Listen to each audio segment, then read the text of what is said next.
আমি আজকে যে ভিডিওটা আপলোড করছি এটা হলো ঈদের আগে। আমি যখন ভোলার উদ্দেশ্যে রওনা হই ৭ তারিখ, তখনকার এই দৃশ্যগুলো। তো ভোলায় আমরা ৭ তারিখে যাওয়ার সময় আমাদের সকালটা অনেক সুন্দর ছিল। ৭টার সময় বাসা থেকে রওনা দিলাম।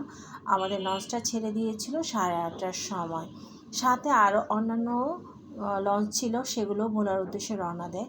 এই যে আমাদের সাথে আরও বেশ কয়েকটা লঞ্চ একই সাথে রওনা দিল।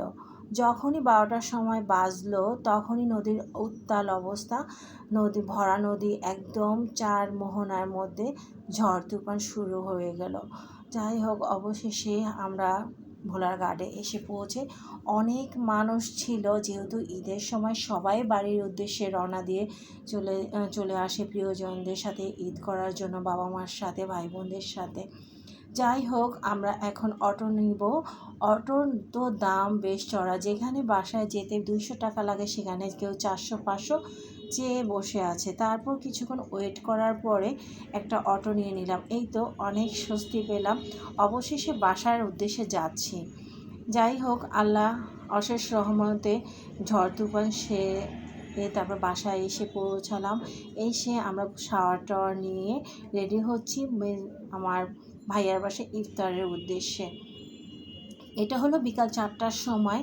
তো আমার হাজব্যান্ডের চুলটা তার শালার বউ সুন্দর মতো ঝুটি করে দিচ্ছে।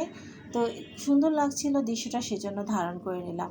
তো এই তো ভাইয়ার বাসায় আমরা ইফতার করতে চলে এসেছি। আমরা ভাই বোনেরা 8 জন, আমাদের বাচ্চা টাচ্চা সব মিলে আলহামদুলিল্লাহ আমাদের 51 জন। আমার বাবার ফ্যামিলিটা অনেক বড়, আমার ভাই বোন যেহেতু অনেক, সেজন্য আমাদের ভাইয়ের ছেলে মেয়ে সব কিছু মিলে আমাদের 51 জন। যাই হোক, এইদিকে ভাইয়ের বউরা, ভাইয়ের ছেলের বউরা, তারপরে ভাইয়ের বাচ্চারা সবাই মিলে অনেক মজা করছে। আর এই দিকে ভাইয়া, 2 ভাইয়া ছেলের মেয়েকে কোলে নিয়ে দুষ্টামি করছে। আমার আরেক ভাইয়া মেয়ের সাথে ওকে কোলে দিচ্ছে না। এই তো ইফতারির সময় হয়ে আসছে, এখনই আজান দিবে, আমরা সবাই মিলে ইফতার করব। তো এইটা ছিল তারপরের দিন। আমি একটু মার্কেটে গিয়েছিলাম। আর এটাও ছিল তারপরের দিন ভাইয়ার বাসায় আবারও আমরা সবাই মিলে ইফতার করেছি। আসলে পরিবারের সবাই মিলে ইফতার করার আনন্দটা আসলে এটা কেউ বুঝবে না যারা একা থাকে। ভাই বোন বেশি হলে এটাই মজা, ইফতার করতেও মজা, সব কিছু মিলে মজা। তো যাই হোক, এই তো ইফতারটিটা সেরে নিলাম আমরা সবাই মিলে। এটা হলো তারপরের দিন বড় ভাইয়ার বাসায় আমাদের দাওয়াত ছিল। তো আমরা ভাই বোনেরা যখন একসাথে হই তখন দেখা যায় যে এক ভাইয়ের বাসায় ইফতারের আয়োজন থাকে। তো এই সময়গুলো আমি খুব মিস করি যখন আমি ঢাকায় থাকি। তো এইটা হলো ঈদের সময়ের আয়োজন। তো আমি ছোট্ট করে ভিডিও মেক করেছি। আমার এটা 3য় নাম্বার ভাইয়ার বাসা। আমার হাজব্যান্ড আর ভাইয়া মিলে দুষ্টামি করছিল সালামি নিয়ে। এটা হলো আমার বড় ভাইয়ার বাসা। সেখানেও আমি অল্প একটু ভিডিও দান করেছি। দেখা যায় যে ওইভাবে ভিডিও করা হয় না, কারণ ঈদের সময় বেশি মজা করতেই ভালো লাগে। আর এমনিতেও আমার দেশে গেলে ভিডিও করতে ইচ্ছা করে না, গল্প করতে বেশি ভালো লাগে। আর এটা হলো আমার চাচা শ্বশুরের বাসা। আমরা সবাই মিলে রেস্ট নিচ্ছি। আর এটা হলো পরের দিন, মানে 2য় দিনে আমরা দুজন ঘুরতে বের হলাম। ঠান্ডা ঠান্ডা পরিবেশে একটু বিকালবেলা ঘুরতে বের হলাম দুজনে, যেহেতু একটু যানজট ছাড়া এই রাস্তাগুলো থাকে।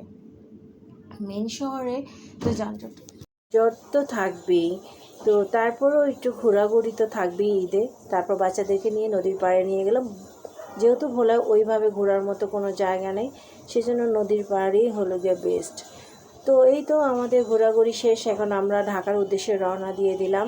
সেই একই কাহিনী, আবারও আসার সময় ঝড়ের কবলে আমরা পড়লাম। প্রথমে শান্ত নদী, তারপরে শান্ত নদী হয়ে যায় অশান্ত। এই যে মেঘাচ্ছন্ন পুরা, যখন মাঝ নদীতে চলে আসলাম তখনই আবার ঝড় তুফান। মানুষজন সব কান্নাকাটি করে একাকার। মানুষ তো পায় না যে লাফ দিয়ে নেমে পড়ে। আল্লাহর অশেষ রহমতে প্রায় 45 মিনিটের মতো ঝড় ছিল। তারপর আস্তে আস্তে নদী শান্ত হলো। তারপর আমাদের মন স্থির হলো।